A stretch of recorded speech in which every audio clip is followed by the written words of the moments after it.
Hi viewers, welcome to grandma child kitchen. அனைவருக்கும் எனது அன்பான வணக்கங்கள். இன்றைக்கு ஈஸியான ஒரு மெத்தடில் சூப்பர் டேஸ்டியான பீஃப் புலாவ் என்னோட ஸ்டைலில் எப்படி செய்யணுன்னு பார்க்கலாம் வாங்க. Subscribe Grandma Child Kitchen. ஃபஸ்ட்டுக்கு புலாவுக்கு தேவையான ஒரு கப் பாஸ்மதி ரைஸோட தேவையான அளவு நார்மல் வாட்டர் சேர்த்து 20 மினிட்ஸ் சோக் பண்ணி எடுத்துக்கொள்ள வேணும்.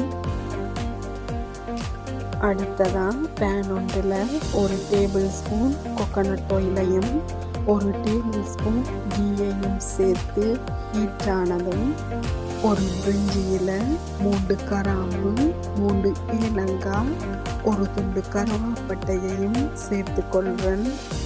இதோட 7 மிளகையும் சேர்த்து லைட்டாக வதக்கி கொள்ளணும்.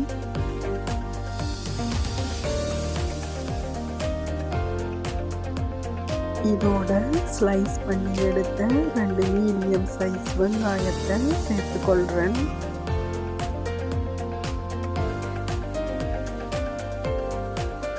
வெங்காயம் ஓரளவுக்கு வதங்கி கொண்டு வரக்குள்ள ஒரு டேபிள் ஸ்பூன் அளவுக்கு ஜிஞ்சர் கார்லிக் பேஸ்ட்டை சேர்க்கணும். ஜிஞ்சர் கார்லிக் பேஸ்ட்டோட பச்சை வாசனை போகும் வர வதக்கின பிறகு இதோட கட் பண்ணி எடுத்த ஒரு பெரிய தக்காளியையும் நடுவால கீறி எடுத்த 3 பச்சை மிளகாயையும் சேர்த்து கொள்ளலாம். எல்லாம் சேர்ந்து ஒன்றா வதங்கி வரக்குள்ள க்ளீன் பண்ணி மீடியம் சைஸில் கட் பண்ணி எடுத்த 300 கிராம்ஸ் போன்லெஸ் பீஃபை சேர்த்து கொள்கிறேன். உங்களுக்கு விருப்பம்னா பீஃபை போன்ஸோடு சேர்த்து கொள்ளுங்க. பீஃபோட கலர் லைட்டாக சேஞ்ச் ஆகும் வரைக்கும் வதக்கணும்.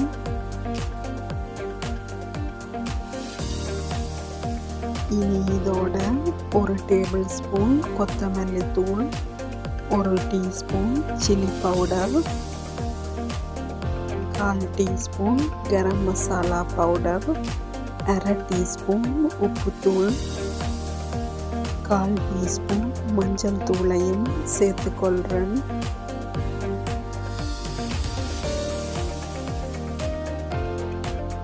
மசாலா எல்லாம் ஒன்றா சேர்றதுக்காக எல்லாத்தையும் லைட்டாக வதக்கிட்டு இதோட 1/2 கப் அளவுக்கு திக்கான தயிரை கட்டி ஏதும் இல்லாமல் நல்லா பீட் பண்ணிட்டு சேர்த்து கொள்கிறேன்.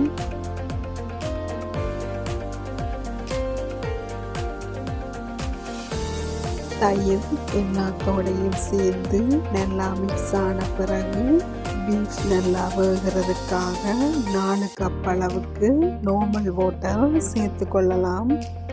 விருப்பமண்டா ப்ரெஷர் குக்கர்லையும் வேக வைக்கலாம்.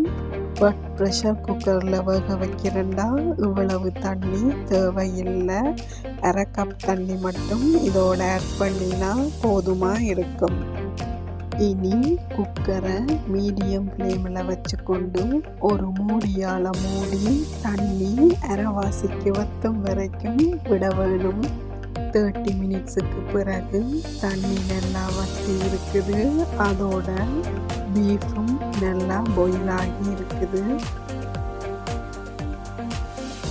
அடுத்ததாக 20 மினிட்ஸ் சோக் பண்ணி எடுத்த ரைஸை நல்லா கழுவிட்டு தண்ணியை வடிச்செடுத்து சேர்த்து கொள்கிறேன்.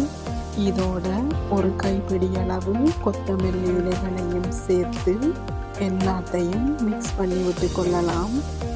மிக்ஸ் பண்ணும் போதே உப்பு காணமாண்டு பார்த்து உங்களோட அளவுக்கு ஏற்ற மாதிரி சேர்த்து கொள்ளுங்க. காணாட்டிக்கு புலாவ் ரெடியான பிறகு சேர்க்க இயலாமல் போயிடும். இனி ஒரு மூடியால் மூடி குக்கரை மீடியம் ஃப்ளேமில் வச்சு 20 மினிட்ஸுக்கு வேக விடுவோம். 10 மினிட்ஸுக்கு பிறகு ஓப்பன் பண்ணி இதில் 3 ஸ்லைஸ் லெமன் எடுத்து வச்சிருக்கிறேன். இதை மேலால் சேர்த்து கொள்கிறேன். அடுத்த 10 மினிட்ஸுக்கு திருப்பி மூடியால் மூடி வேக விடுவோம். டோட்டலாக 20 மினிட்ஸுக்கு பிறகு புலாவ் ரெடி ஆயிட்டுது. பார்த்திங்கன்னா தெரியும், ரைஸ் ஒவ்வொன்றா உதிரி உதிரியாக வந்திருக்குது. இனி குக்கரை ஆஃப் பண்ணிட்டு எடுத்துக்கொண்டா சரி. வாவ், சூப்பர் டேஸ்டியான ஈஸியான ஒரு மெத்தடில் பீஃப் புலாவ் ரெடி ஆயிட்டுது. சாஃப்டாக வேகின பீஃபோடு சேர்த்து சாப்பிடும் போது லெமன் ஃப்ளேவரும் சேர்ந்து டேஸ்ட் அல்டிமேட்டாக இருக்கும். இதை நீங்களும் ட்ரை பண்ணி பார்த்துட்டு உங்களோட கமெண்ட்ஸை எனக்கு போட்டு விடுங்க வியூவர்ஸ். நன்றி, வணக்கம்.